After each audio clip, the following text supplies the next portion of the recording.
निवासी बुधन दत्ता की दोबारे स्थित 16 एकड़ जमीन, खेत और घर लेकर बीसीसीएल के बड़े अधिकारियों द्वारा मिलीभगत से फर्जी कागजात बनवाकर बाहरी लोगों को मुआवजा और नौकरी दे दी गई।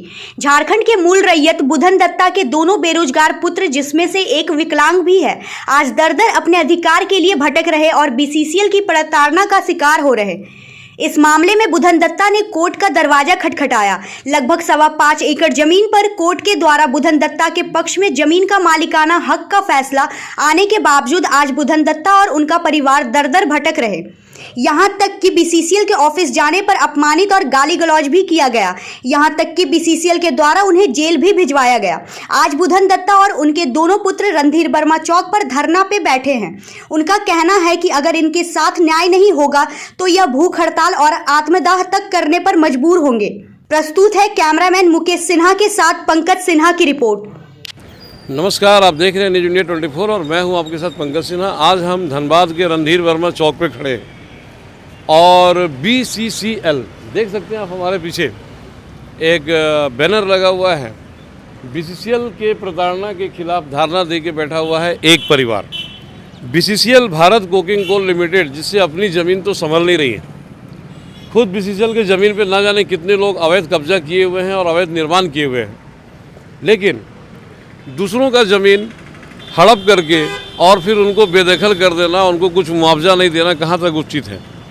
डेफिनेटली निश्चित तौर पे इसे कोई ना कोई बीसीसीएल का पदाधिकारी ही ऐसा है या बीसीसीएल के कर्मचारी ऐसे हैं जिनकी मिली भगत से ज़मीन किसी और का और मुआवजा किसी और को।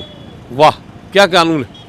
खैर, हम बात करेंगे ऐसे कुछ लोगों से जिनका ज़मीन नहीं जी, आप आइए नीचे।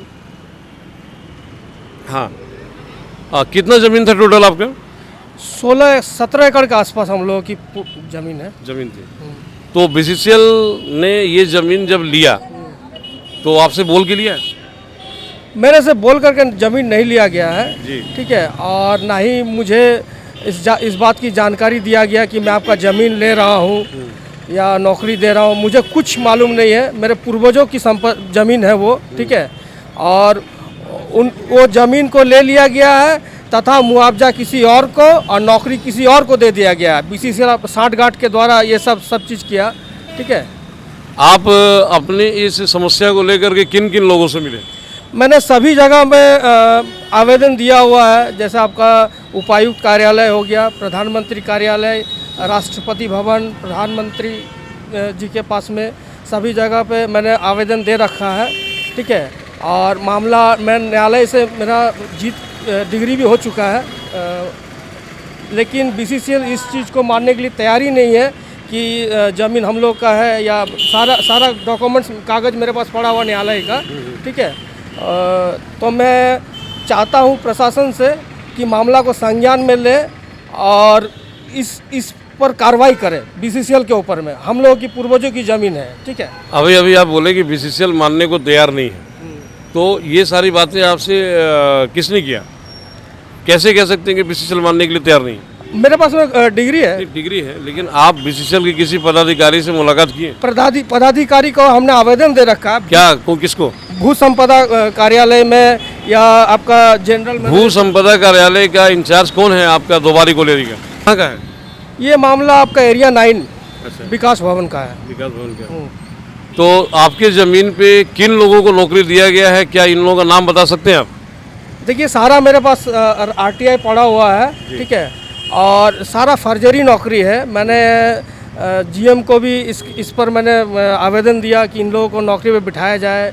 मैंने अपना खतियान भी सबमिट किया, लेकिन कोई कार्रवाई नहीं हुआ। फिर मैंने न्यायालय गया, न्यायालय से मुझे डिग्री भी मिल गया है, ठीक है। लेकिन अभी इस पर कोई त्वरित कार्रवाई नहीं हो रहा है बीसीसीएल के द्वारा।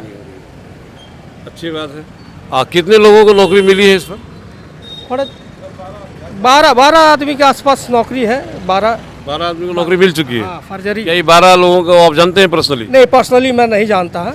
मुझे आरटीआई के माध्यम से ही पता चला है कि इन लोगों को नौकरी दिया गया है।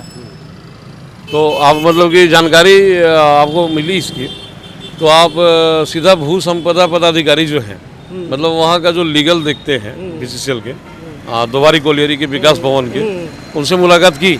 हाँ, मैंने मुलाकात किया। मैंने सारा चीज़ उनको संज्ञान में दिया, मैंने आवेदन दिया, मैंने कहा इन लोगों को बैठाइए, मैं रैयत हूँ, मुझे नौकरी दिया जाए, मेरे पूर्वजों की ज़मीन है, लेकिन उसमें कोई तो कार्रवाई क्या नहीं की। क्या कोई प्रतिक्रिया नहीं हुई? कोई प्रतिक्रिया नहीं। उन्होंने जवाब क्या दिया? डांट के भगा दिया, मेरे भाई को जेल भेज दिया, जेल भेज दिया। जेल भेज दिया वो मेरे भाई को। कौन है भू पदाधिकारी? भू संपदा पदाधिकारी अभी कोई बनर्जी साहब है, ठीक है। और मैं 4 साल पहले आसपास हम लोग ओएन सिंह था, वो आपका हम लोग को जेल भेज दिया था भाई को, ठीक है। कौन थे? ओएन सिंह बोल करके कोई थे, ओएन सिंह थे, तो जेल भेज दिए थे। जेल भेज दिए थे, हाँ। तो अभी ओएन सिंह कहाँ है? ये मुझे पता नहीं है, ओएन सिंह का कॉन्टैक्ट नंबर वगैरह? नहीं कुछ नहीं है मेरे पास, कुछ नहीं है।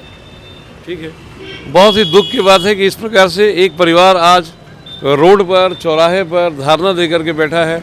देखते हैं आगे क्या होता है। हम अपने न्यूज़ चैनल के माध्यम से और बीसीसीएल के वो लीगल देखने वाले सारे पदाधिकारियों को ये कहेंगे कि भाई ये आप लोगों ने गलत किया है, आपको इनकी खबर लेना चाहिए। जब कोर्ट का फैसला इनके पक्ष में है तो फिर भी आप लोग क्या इतना अंधेर मचा के रखेंगे? ऐसे चलेगा? अरे आप उन ज़मीनों की तरफ अपना ध्यान केंद्रित कीजिए जहाँ पे लोग अवैध निर्माण कर रहे हैं, दुकानें बना रहे हैं, शॉपिंग मॉलें खोली जा रही है, घर मकान बनवा रहे हैं। तो जब अपना खुद का ज़मीन आपसे नहीं संभल रहा है तो दूसरे की ज़मीन पर किसी और को, किसी थर्ड पार्टी को नौकरी दे करके, मुआवजा दे करके आपने बिल्कुल अच्छा नहीं किया है। कैमरामैन मुकेश सिन्हा के साथ पंकज सिन्हा, न्यूज़ इंडिया 24।